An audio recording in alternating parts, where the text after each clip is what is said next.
Welcome to another episode of Sustainable Goat. I'm Steve Cassingham, and I interview the greatest of all time in sustainability from the past, present, and into the future.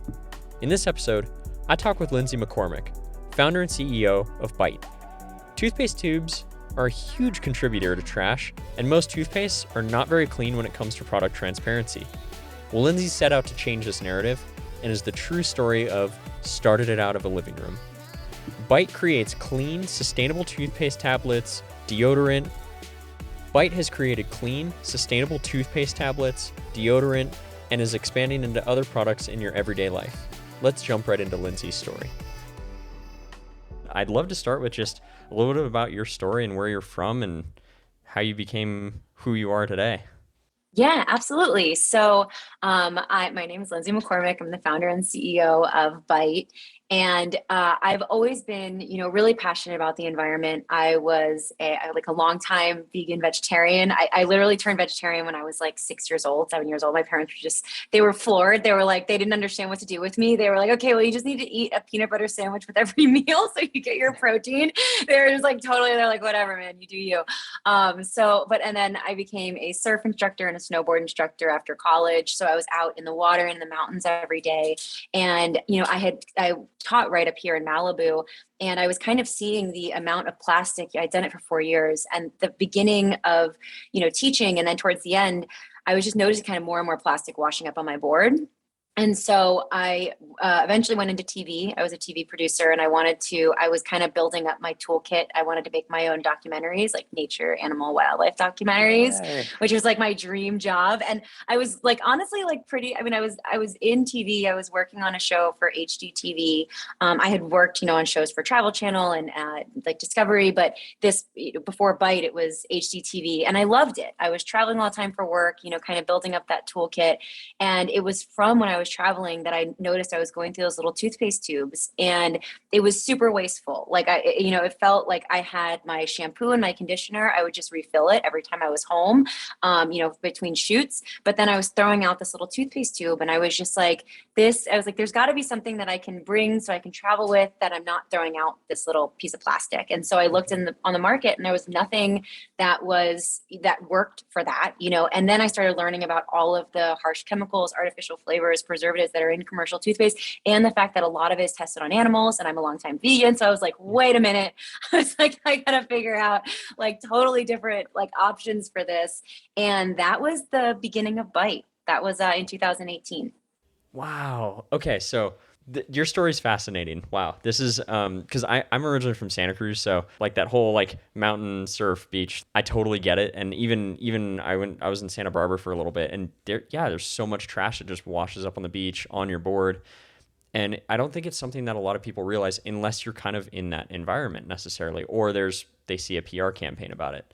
But And you you're see it change over the years, right? I'm sure you saw it over your totally. lifetime as well. Like, it's like, wait a minute, it was not like this. And now it is like that. Even with snowboarding, it's like there used to be a lot more snow, and now there's not as much, with Big Bear where I taught. And I was just like, this is stuff that's happening that we're seeing, right? Like, this is Mhm. real.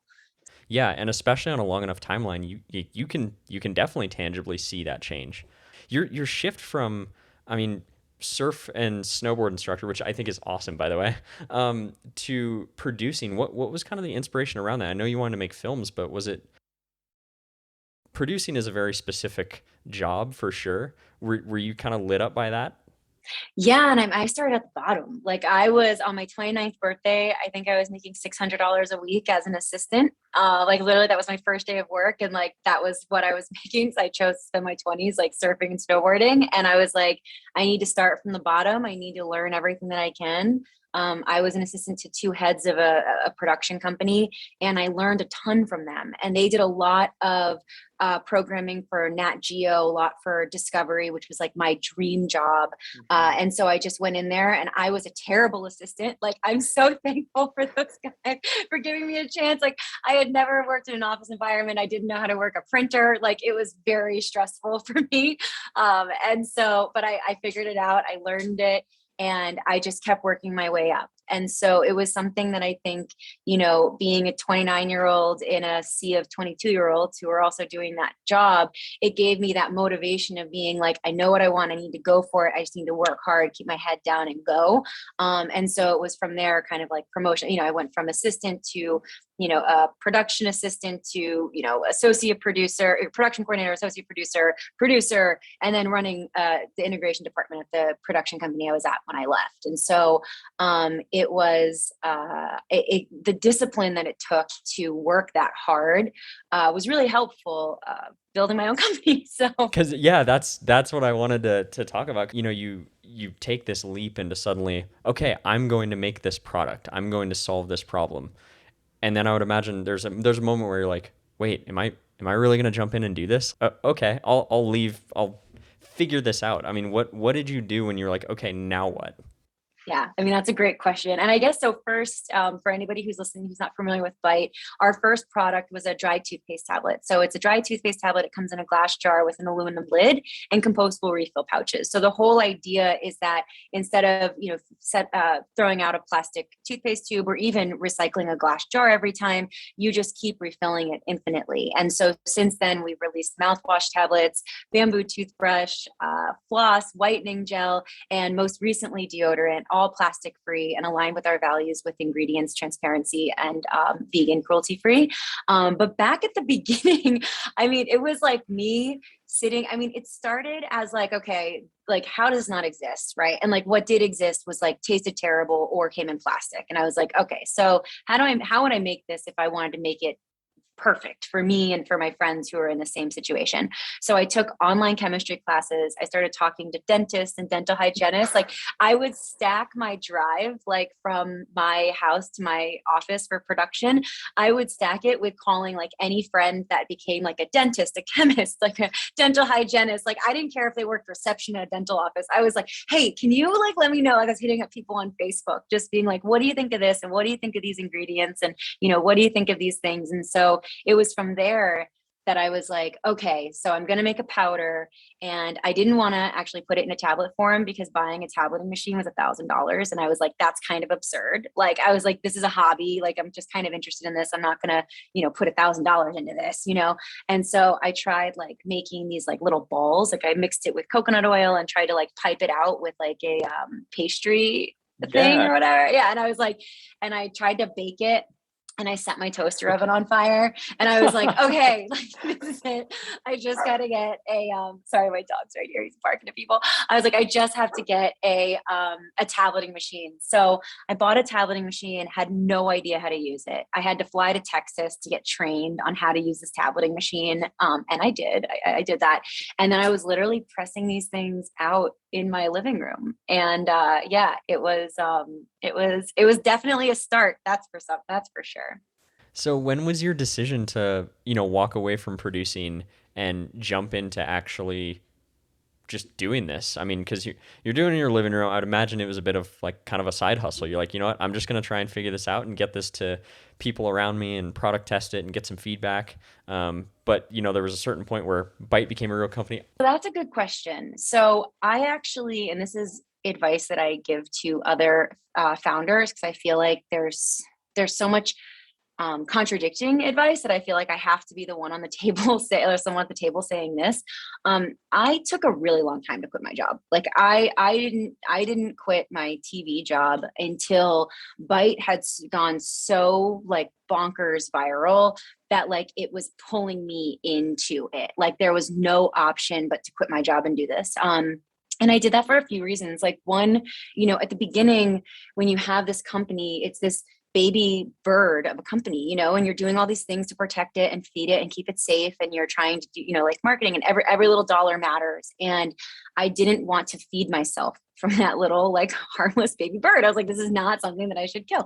And so that was something where I was like, okay, I'm going to stay at my TV job because I like it. But then also like I was able to then funnel like that money that I was making that I wasn't using to live all went into my business. So I got to make all of the right choices right off the bat. So we used glass instead of plastic, even though it's way more expensive. We used aluminum for our lids instead of plastic. A lot of the companies that have come out, like since we've launched, they kind of make these shortcuts that I see when I was at the beginning being like, oh, I know you're doing that because it's cheaper, but then it totally contradicts what you're trying to do. Right. And so all these different things, I was able to use the highest quality ingredients. I didn't have very good margins, but it was all totally fine because I was able to sustain myself from my TV job. And so I kind of saw that as like the investor in my company, like my salary as an investor.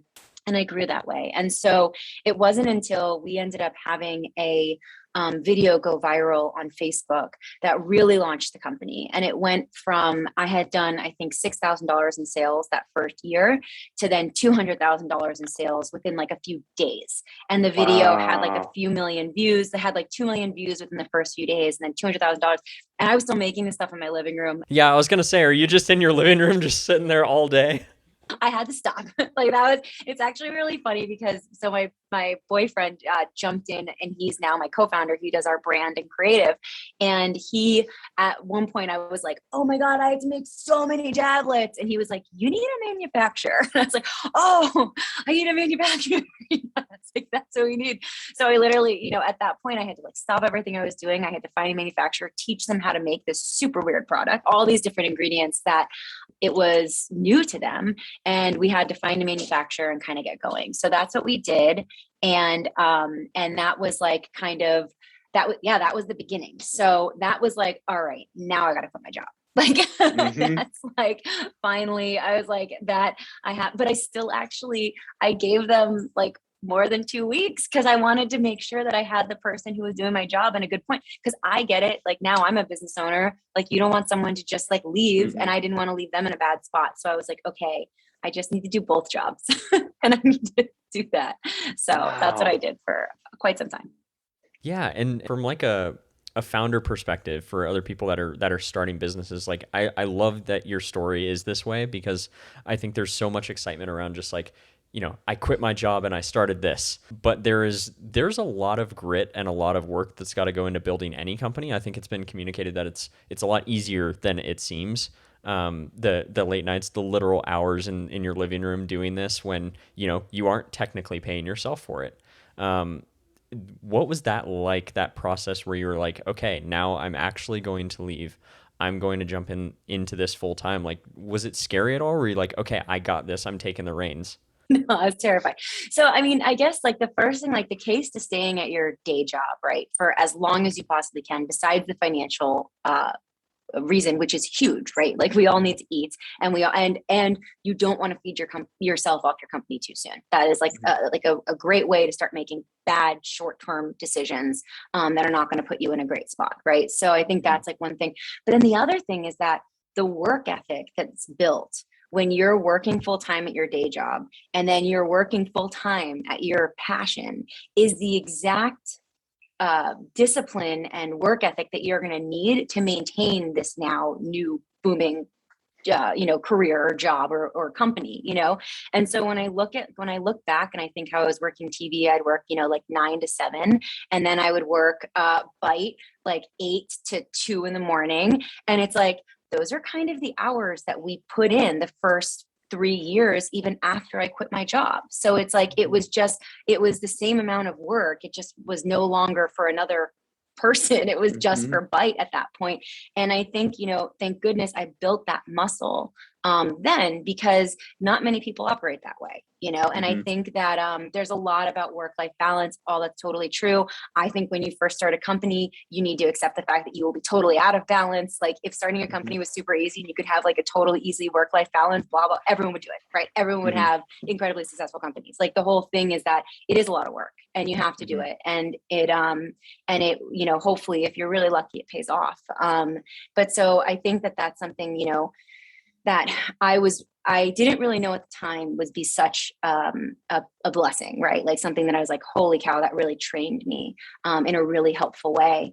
And then I would say, quitting my job, I thought it was going to feel awesome. I thought that I was going to be like, peace out, guys. But in reality, like, we had gone viral. I didn't have a manufacturer. Like everything felt really insane. Like I felt like I could, be going broke at any time. Like all of a sudden every customer could be like, we want refunds. We won't have it yet. And, and it felt very scary. And I liked my job very much. I liked the women that I worked for a whole lot. And so I felt like I was like leaving on this like scary adventure, like without my friends, I was like, crap. Like, and it was at that time, it was like my boyfriend and I, and he hadn't even jumped in full time either. He actually was running a different startup, which was taking an insane amount of his time. So I was like, dude, I'm really going at this on my own, very scary. I'm leaving something that I like very much. And I'm really excited, but I'm also underslept. And it was kind of like it was a whole lot, but it definitely did not feel the way that I thought it was going to feel. I thought I was going to be like, oh, what a great relief. But instead it was more like, I got to get this person to do this, and I got to get manufacturer for that. And I got to get these orders out. There was very little time for celebration or like, even self-reflection. It was really just like, okay, quit and got to move on and get this other fire, so. Well, and I think that's part of the narrative too, that I think a lot of people miss when you are building a company. It's the stress level, if you will, or the things to do that never changes. And there's no point in which you quote unquote made it. You just have bigger problems that people don't see behind the closed door. And that's a good thing. And that's a thing. It's like, if you don't have bigger problems, then it means you're not doing bigger things. Right. And it's like, that's the whole thing where like you never do feel like you've made it. You never do feel like you've got there, because you're constantly being like, okay, well, now we've expanded to this and now we have to do that. And so, and I think that's a really good thing. I mean, that's the same thing about, chasing sustainability. Like when they're like, oh, what do I do to be a sustainable company? And I'm like, well, like, it's a constant, it's a moving goalpost, and you have to keep up with it all the time. Like it takes a huge amount of my job. And like, it's constantly being like, what are the new technologies? What's the new processes? What's this? It's not like set it and forget it. You're constantly chasing this thing. And I think that's the same thing as building a company, is that you're just constantly doing new things. And that's the way it should be. Yeah, definitely. And so when you guys stabilized, and actually, well, stabilized is a relative term, but when you actually got those initial virality products out, what did it kind of look like as you were thinking about, okay, how do we build this into something even bigger, different categories, different ways? I mean, what you're doing as a founder and as a company, you guys are transforming the toothpaste industry, the crest, brighten your teeth kind of industry. You're taking on like Goliaths, if you will. What did that kind of look like from your perspective of, hey, we're going to take this on and we're going to do it? Yeah. I mean, luckily, like, because of the way we had started, there was no insecurity in what we were doing, right? It wasn't like I've done a bunch of market research and been like, should I do this or should I do that? Like, it was like, no, I started this weird company with this weird product because I had this weird need, and like that I was going to make it regardless, whether or not like a market survey told me so. Right. But I think when it came down to, launching our toothpaste, going viral, getting that under control, getting orders out to customers, getting feedback, there was a lot of iteration on the product itself. So we, I would say the first few years, I mean, still like we're constantly iterating, trying to make it better, trying to make it mintier, foamier, make it stay, better in humidity, make it, add newer and better ingredients. So there's a lot of iteration. And I like am obsessed with our customers. I am our customer. And so I'm always thinking like, what can we do to make it better for them, easier for them? And I think that there's and from that, that's how we started coming up with new products. Like for me, it was like, okay, well, definitely, it's toothpaste. We should have a toothbrush and it should be bamboo, because if not, they're gonna be getting it from somewhere else. Then you have two different things shipping to this person. And like, why not just figure out bamboo toothbrushes? And so we, figured that out. We were actually one of the first companies in the US to have the 100% plastic free toothbrush with the castor oil bristles. And so we were actually getting them imported from the Netherlands to get put into our bamboo toothbrushes. And now it's actually rather common, thank goodness. But like, those are the types of things that I was like, we can do this. We have the money to do this. We have the passion to do this. I have the like obsessive research to do this. Like, this is something. And so from there, it was like, well, if we're going to do toothbrush, then we should do floss.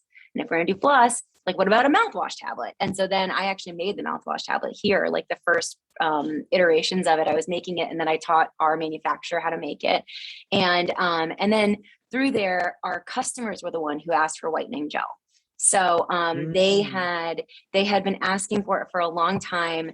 And I was like, I don't know how I'm going to do that, and I was trying to think like, how could I best do this? So I started looking into like, what is whitening gel and how can it be like, how is it stabilized and what's in it and how can we make it better? And so that's kind of how, and then once we had figured out this bamboo toothbrush with the caspian oil bristle, it was like, oh my gosh, can we just make that into the application brush? And so what we ended up with is a whitening gel that comes in a glass bottle with an aluminum lid with the same material that we use for a bamboo toothbrush. So a Mosa bamboo handle and a caspian oil bristle. And it's just like, oh, well, that all came together really easy, like after like, all of this time. So yeah, I mean, it's kind of just thinking common sense, like what would I want? And then also listening to our customers because they're super smart. Yeah, definitely. And they find stuff that maybe you're not looking at or looking for. I think a lot of times when you create products, it's very easy to kind of solve the problem for yourself, and that's great. But then when you start going outside, like customers are everything. Like that is the feedback. I mean, and I'll definitely say the mouthwash tablets, love them. They're awesome. They're so cool. Like I just think like the innovation in the space is really interesting, because it's a novel concept. It's a different concept, but it's one of the areas in sustainability that I don't think a lot of people would ever look at. Like they don't look at their bathroom. They look at their house, the solar panels, the energy, their reusable bags, their water bottles. Nobody was like, you know what? I want to look at the bathroom. Yeah. Yeah. Thanks. I mean, yeah, I think it's exciting. I think people are really starting to kind of question like what they're doing and what the impact is on the planet. And they're looking for more solutions that are like ours, whether it's in the bathroom or in their, kitchen, in their backyard. And I think it's a really cool time to be making these innovative things because people are actually receptive, right? I don't know if 10 years this would have been the case. Like, I think it's like really exciting that we are where we are right now as a society. Definitely. And so your newest product that just got released is the deodorant. Was that an entirely different process? Was it kind of like the whitening gel? Like now you're going through a bigger product launch too, because this is definitely kind of like a different category, if you will. Yeah, deodorant was huge. Deodorant was a massive undertaking for us as a team. And it's funny because it was something that like none of our customers had really asked for, but me as a customer of lower waste and zero waste products, I was like, there is some serious improvement to be had here, And so that was kind of the way that we went about that. And that was, so, what's different about our deodorant is right now and I think this is about the mouthwash too. So I think a lot of times these products that are being made for the low waste, zero waste community are not actually used by the people who are making them. And I think that is the biggest problem. And I think that, with the mouthwash, it's like mouthwash tablets are out there. They've been out there for a really long time, but it was always the ones that you like drop in water and then you have to wait and then you swish around. And I was just like, who wants to wait? You know what I'm saying? Like and like for me personally, and I wasn't crazy about the taste. And I was like, and that meant I had to have a little glass cup by my sink. And I was like, I'm not going to have this here. Like, this doesn't make any sense. So I was like, okay, like if I was actually going to use this every day, like what would it be? How would I want to, and I would be like, okay, cool. There's no way I'd want to wait. I'd want to be able to just pop it in my mouth, take a sip of water, like from the faucet, or like from my hand and make it work. Cause I was like, okay, this is what we're going to do. And this is how we're going to make it. And that was kind of the same product with deodorant where I had been using all these low waste, zero waste deodorants. I had used the one that comes in the glass jar. I mean, there's quite a few that you like, it's the paste and you put your fingers under your armpits. And I was like, I hate that. I was like, I do not like waking up in the morning and putting my fingers under my armpits and then trying to wash this like waxy thing off. I was like, this is not cool. I mean, I actually liked the deodorant a lot, but I didn't like that process. And so I was like, so anybody who's even on the cusp of wanting to be zero waste or not is going to shy away from that because it's not like a fun thing. Right. So I was like, okay, then I'll try this stuff in the paper tubes. And it's so funny because I literally thought this was just me, but then I tell the story and everyone's like, oh my God, me too. So I was using the ones in the paper tubes and like halfway through every time, like the top would start fraying, like because my sweaty armpit and I couldn't get the lid back on, like the top of the tube was, and I couldn't get the lid back on and things would start just like disintegrating. And I was like, this is a disaster. I was like, this is not holding up. Like, this is not the people who came up with this solution. I don't think are using it every day, or they don't have as sweaty armpits as I do. But then I talked to everybody, they're like, the same thing happens to me. And I'm like, okay. So the idea was we would take a paper refill. So kind of similar to the cardboard refills that we've all seen, or like the cardboard, tubes that we'd all see, but also instead of putting like one finger up there and like trying to like put it on your armpit, I was like, we need to be able to put all of like at least like 2 or 3 fingers, like, on there. So it's like an actual it just feels way better, like way more stable.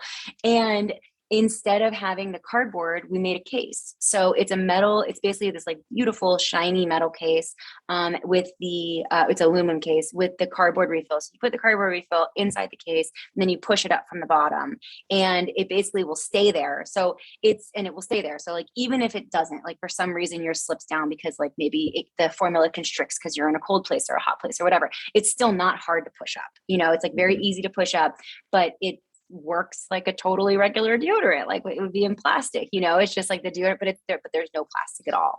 And so that was something where, like, for me, it was like, how do I make a product that is something that does not feel like a compromise. And then, on top of that, feels like something you actually want in your life. Like, we chose to make it like super beautiful with this like chrome mirror finish. And it's crazy because it seems so small, like the way that it is, but it actually is it's like the same size as a lot of commercial deodorant that's in there. So it's just like, it's 2 ounce, a little over 2 ounces. So it's like same size, but yeah, so that was kind of the whole process. And then, for a small team, you don't think about all that goes into the deodorant, right? Because then you have like the formula.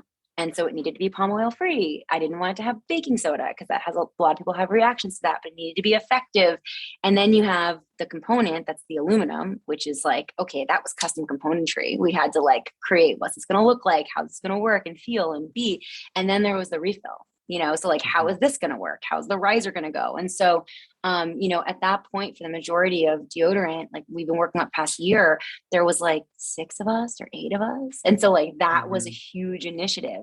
And so we finally got it out last week. It was ridiculous. It's like phenomenally successful, more than I ever could have thought. I think that what was so exciting is, I think people were really pumped to have something that just looks beautiful. And then the scents that we chose, I think people were excited about too. So overall, we're so happy, but like, it was so much work. And one of the things that, I remember I got the email when you guys launched the product, and I was like, this is so interesting and not the category that I was thinking of.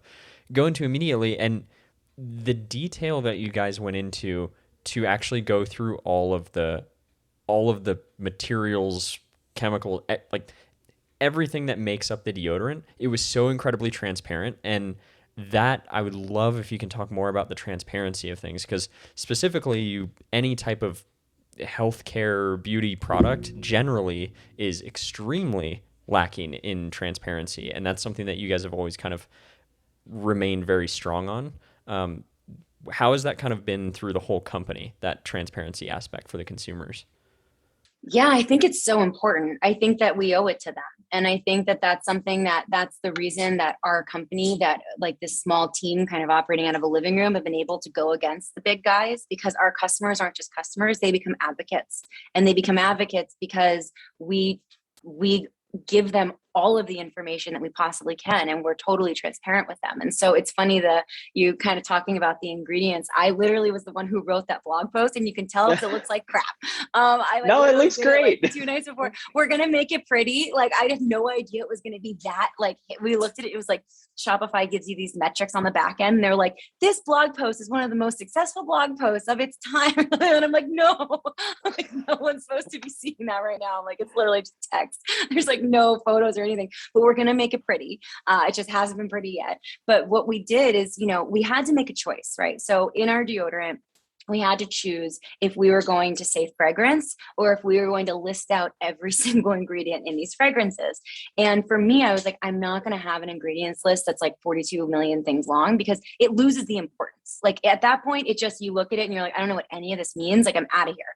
And so I was like, we're going to say the word fragrance, like the F word, we're going to say it, and we're going to put an asterisk next to it. And we're going to explain to them what this means and why. And we specifically worked with the fragrance houses that we did, because they, one of the things starting with them was like, we will absolutely not let you hide behind this intellectual property, whatever crap. Like, there's zero chance that the chance, a lot of people will rely on that as proprietary information. And I get, like, I would never give anybody the percentages of how to make our tablets. Totally get it. And we wouldn't give people the percentages of what's in there, but just to give the ingredients is like, someone's going to have to like really try so hard to try to copy your exact scent. Like, how is that proprietary? Like how is that a threat? So for us, I was like, that's not allowed. Like, just straight up, it's not. So if you want to work with us, then we need to be able to list every single ingredient in our fragrance. And so they were, and like, obviously the other things, like, it needs to be safe, it needs to be this, that. So they were like, okay, cool. We went into the partnership knowing that. And so what we did is I actually took everything in our fragrances and I wrote what it is and why it's there. And so, a lot of things that are in natural fragrance are actually, they don't make it vegan. And there are things that are not cruelty free. And that was something that we'd absolutely, there was no way that I would allow that to happen. And so there were, kind of concessions that we made where we would put in like an ambroxan, which is man, I can never say this word. It's like amber something. It's from a whale. And it's like, it's that really kind of sexy ambery smell that is like really popular. And in high-end perfumes, it's very rare to be from a whale at this point, because like, no, and it's from sperm whales in particular. It's just not, but in high-end perfume, that's where it came from. Right. And so now there's these different ingredients or these different chemical makeups that can mimic that scent. And so you don't have to not have that scent, and they're still safe. They're not natural. And we're very, we say that it's a safe synthetic, but it's there because it does need to be something that people love and people want. And I think that that's something that they want to smell. And I think that it wasn't a compromise in these cases, as long as you're being, transparent and that you're using things that are safe. To me, it was no compromise in that way. And so that's the choice that I, had made as a CEO. And then we did keep one of our fragrances 100% naturally derived, and that's our neroli fragrance. So neroli is all botanicals, because something also that we were going up against is we didn't want to use common allergens, right? And so that's a lot of time botanicals create. And specifically on armpits too. Yeah. Yes, it's really sensitive skin.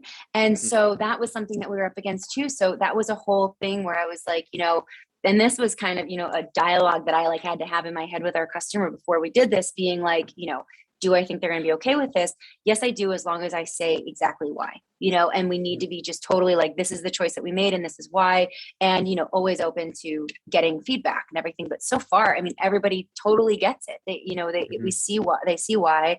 And because I think transparency is so rare, which is so terrible to say, I think honestly, people are just like, we're just glad that you put what's in it. You know what I'm saying? Like, that's just, and so I think that's, as we kind of continue to expand our product line, as we make, products that want to be effective and beloved and, either natural or safe synthetics, but always done with intention. I think that those are the types of conversations we'll be having more.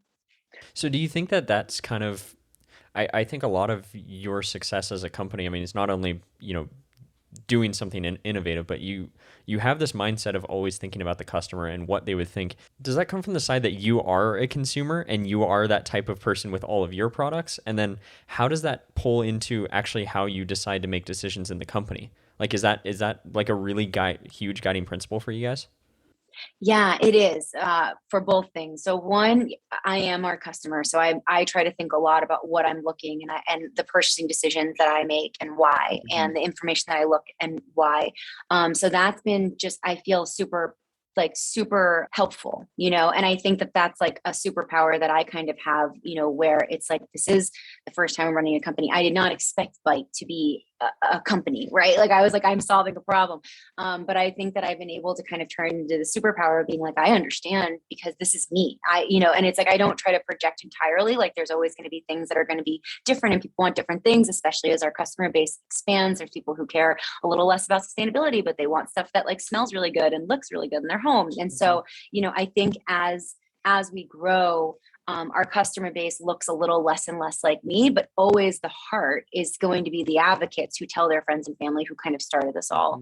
And I think, and that's me, like, I'm the one like in the room who's like, you guys have to try this new vegan chicken. Like, you know what I'm saying? Like, I don't shut up. I'm like, Daring Foods is the best, and it's like, and I've always been a huge advocate about those types of things. And I feel like there's a lot of people like me. And so I'm like, I try to make products for people like, that who do the same thing. And so that's why they have crazy standards, because in order to get that sort of reaction where people love it, you have to go above and beyond, and so that's something that's always been important. And then as a company, we try to do it the same way. It's like, we're a small team. We're all like so lucky. I've been able to bring in people who are just incredibly good at what they do. I feel like they are they're smarter than me. They know how to do their stuff, like their jobs way better than I ever could. And they're here to really help me and tell me and help me, tell me what to do, our guy running supply chain is going to tell me what he needs, I'm like, cool, my job is to make that happen for you. And same with new product development. She's like, I need these things. I'm like, cool, that's what we're going to make for you, have it happen for you. And so I think I kind of see that as my, I'm kind of guiding the ship, but everybody on here is just really freaking smart. And so we've gotten really lucky so far. How does that feel for you? I mean, you're now CEO of, a really fast growing and debatable from your end, but successful company. How does it feel being the CEO of that, as a person? I feel like what people always get into, whatever this imposter, I don't take things that seriously, but I'm just it just doesn't. I'm just someone who is making toothpaste in a living room, and we're all trying to figure these things out. And I think that we all have, what's really important to me is that everyone kind of has separate but equal superpowers. And so everybody's bringing these things to the table, and we're able to work together in a really high functioning and fast way.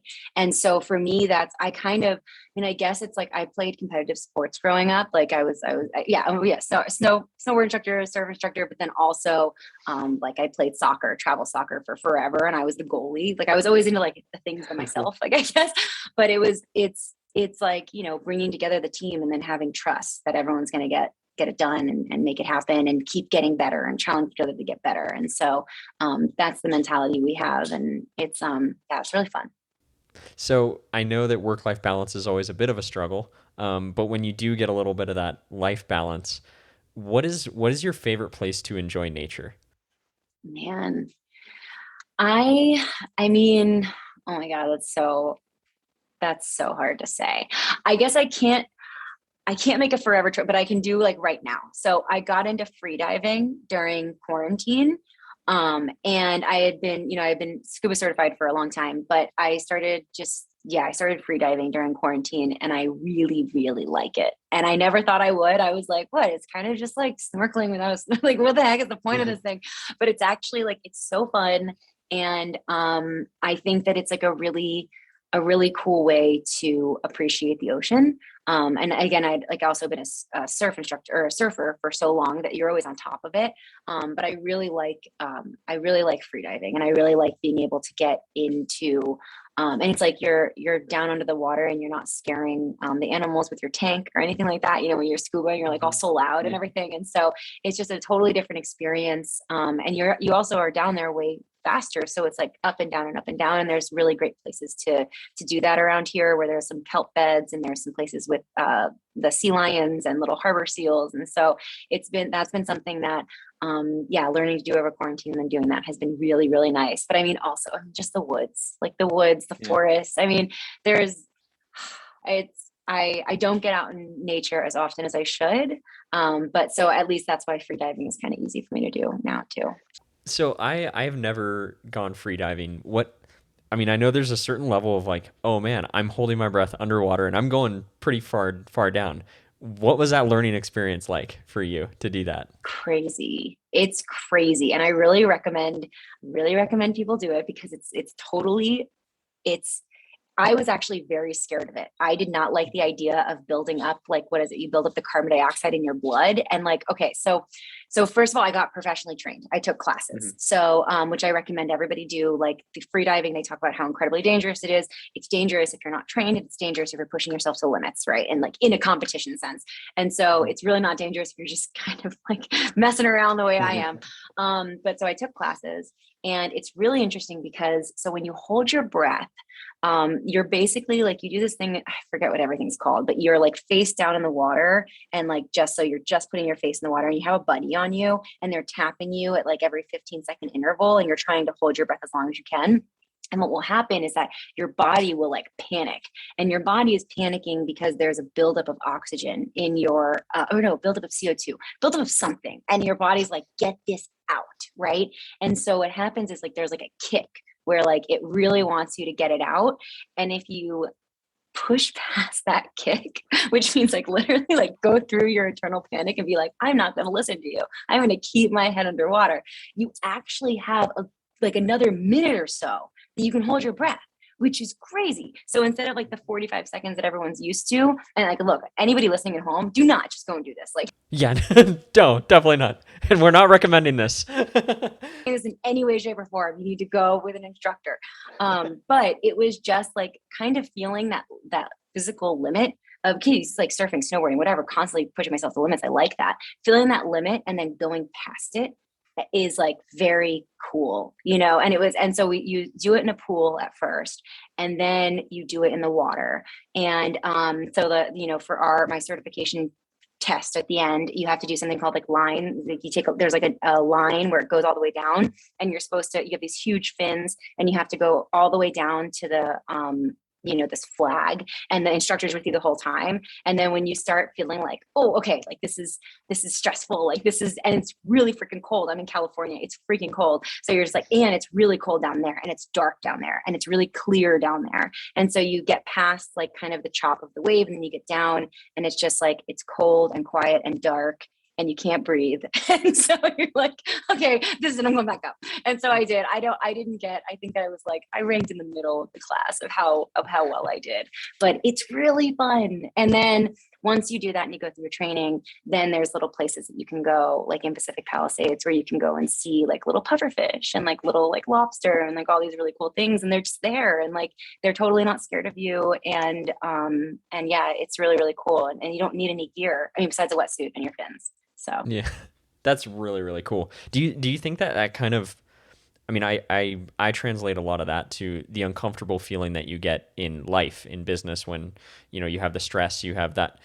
Is it about pushing past it? Is it about being mindful of it and then, pushing past it mindfully? Do you feel like you translate some of those skills, not just from the water to business, but business to water? Yeah, 100%. I think all sports are like that too. I think rock climbing, it's all understanding your limits, and then knowingly, calmly, and like patiently going beyond them to where, and like kind of stretching. And I think that, and it's also, I mean, there's a lot of training that goes with those sports, like all of those things. You don't just go up on a mountain, and so I think that that's something that's really important too, where it's like, it's very mindful. And it really keeps you in the moment. I think actually, now that we're talking about it, I think they all, because they're kind of like not dangerous, but like, they're high alert situations. They make you go in flow. And when I'm really into bite, when I'm really into my work, I spend a lot of time in flow.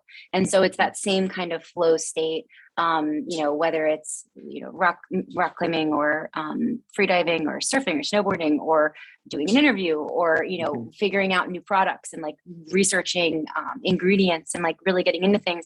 It's a flow state. And I think that the more you spend in it, the better you get, the more you understand it, the more you see it.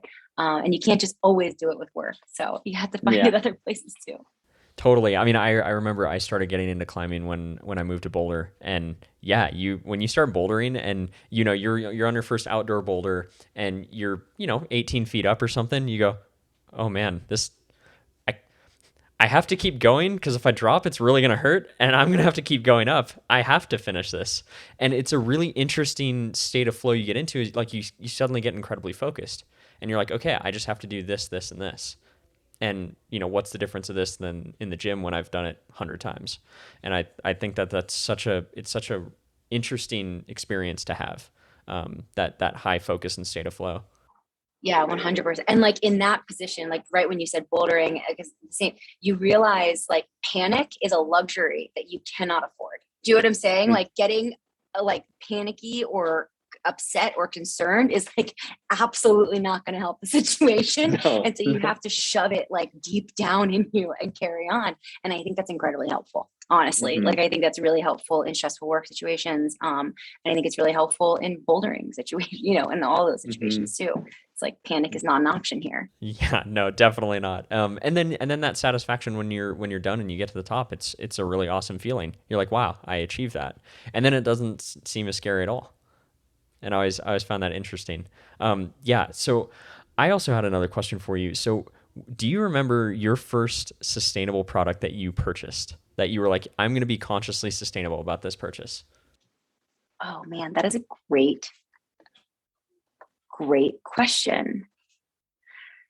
I think mine is really basic. I think if it's not a reusable water bottle, like an aluminum, like the basic water bottle, then it was a canvas bag.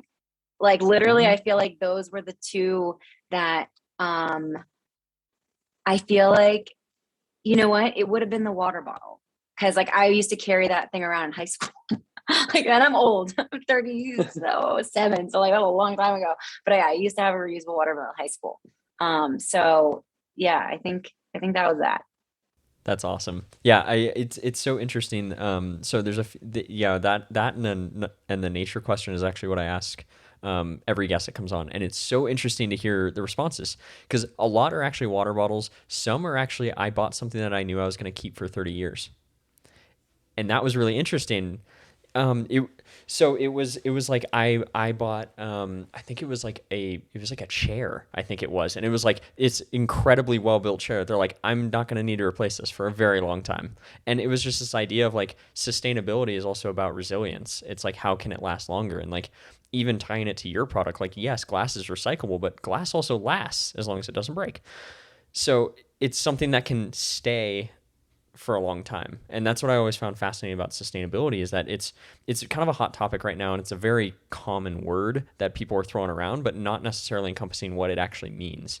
And it's really how you can incorporate it into your life in a way that, it's not a big effort by everybody necessarily. It's a small effort by every single person that makes a big impact. Yeah. I love different takes on sustainability, what that means to different people. It's like some people think sustainability to them, when you say it, they're like plastic free. Some are like vegan. Some are the opposite, leather, wool. These are sustainable options, right? So it's really interesting to see how it's become personal, which I think is cool. People should have opinions on it. It's a good thing. So if somebody was looking to be a little bit more sustainable in their life, what would be something that you would say to start with? If they're like, look, I'm really interested in this, but I'm not kind of like totally on board yet. I'm just kind of interested. What would you be like, hey, you should go do this? Well, I'm a little biased. I would say my toothpaste. No, I mean, I would say though, something that I do really think that it is something that you use every day. It doesn't feel like a compromise. And it's because you're using it the first in the morning and at night. Like toothpaste is kind of your like anchoring your day and making sustainable choices. So I would definitely, if it's not going to be bite toothpaste, then any sort of plastic-free toothpaste. But then also like looking at the high frequency items that you're using every day.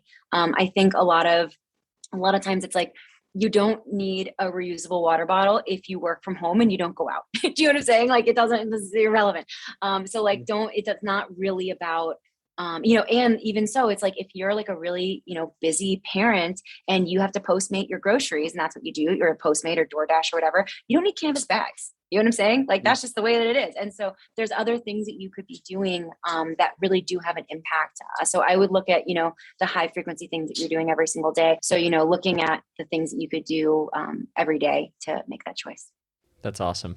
And what's kind of your hope for the future of this entire problem of sustainability? Where do you see, I guess, like the biggest impact being made, and what do you care most about? Is it the ocean? Is it the forest? Is it? Yeah, I would say, I think all of the big problems are going to be solved by small businesses. I think that the big guys they've had fair enough time to try to do something, and they haven't. They've actually made it a whole lot worse. And I think that it's going to be coming from people in their living room, their kitchens, their garages.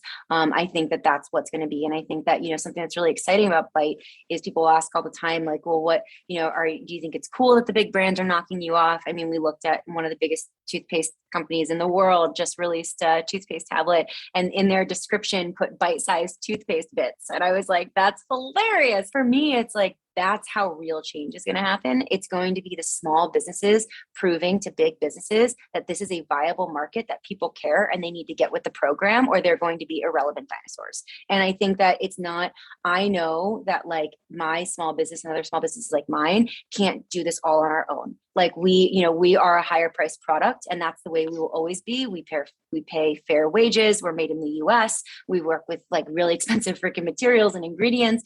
But like, I see my job is to prove that there's a market there, to prove that people want this, they want the best. And then for the big guys to get on board and make it more accessible for the customers who are okay with some compromises, but they can't afford what we're making. Right. And so I think that that's when you look at like recycling, electric cars, everything. That's the way that it all catches on. And so I think that that's what the small businesses are here to do, and their place in this, large equation. I think that we all need to work together to fix this problem, because it's real and it's our survival and it's imminent, and I think that when it comes to me, like, what do I care about? I mean, I care about too much. That's the freaking problem. Like, I'm super passionate about, climate change obviously is a gigantic, terrifying problem. Ocean acidification, and ocean, I'm obsessed with the ocean. Rainforest deforestation, that is a huge issue. I mean, you know what I'm saying? Like, it's across the board. Mm-hmm. And I'm vegan. So, better agricultural laws and, better animal treatment, I think, is just so important. And so there's a lot of things that I care about. And that's one of the really cool things about having a company in this space, is that we can kind of keep pioneering where we are. And then I can still kind of figure out like ways that we can help in other ways too. I mean, I'm so excited for what you've been able to build and do and what's coming next, and just all the success that you guys have had so far. I mean, it's cool that it is getting the attention of the big guys. And I love that you hit on the fact that it's going to come from the small side. It's the innovators that are like, let's solve this problem, and it's big enough that somebody else makes it accessible. Because, I mean, you're right. Your product's not made for everybody. Everybody can use it and should use it, but you weren't targeting that specific person, the person that wants to, buy a $2, thing of toothpaste. They're not going to go, you know what? I'm going to pay a lot more for this. They're just not. And it's knowing that shift isn't going to be overnight. You can't make change. You can only inspire it by just walking the path, and other people are going to join you. I just wanted to thank you so much for being a part of this podcast. I'm super excited to share it. And I mean, just for taking the time. And I think that your personality and your heart that you've been able to put into the product, it comes across to the consumer on the creative side. Like the brand is so fun and approachable, and just, yeah, you want to use it. You can't wait to be able to open up the jar and then pop one in at night, because you're like, that first like bite into it is nice, and then you're like, oh man, that mouthwash, that's so satisfying before bed or in the morning. And it's like that heart and excitement, I think you really translate into a product, which I think is very rare and very, very cool. And I think the subtlety gets picked up when people pay attention enough to what they're doing and consuming. Thank you so much for having me, Steve. This was awesome. This was so great. Thank you. Thanks so much for listening to this episode of Sustainable Goat. Byte's story, mission, and quality is truly something groundbreaking in an industry that is often overlooked. Check out their site and order a jar of toothpaste bits and mouthwash, and maybe throw in some deodorant while you're at it. If we can take care of ourselves in a healthier way and take care of our planet at the same time, it's a win-win. And if you've been enjoying these episodes, share your favorite one with a friend or post it on social media. Your support goes a long way, and the more that the community grows, the more impact that we can have on the world. So thanks again for listening to this episode of Sustainable Goat.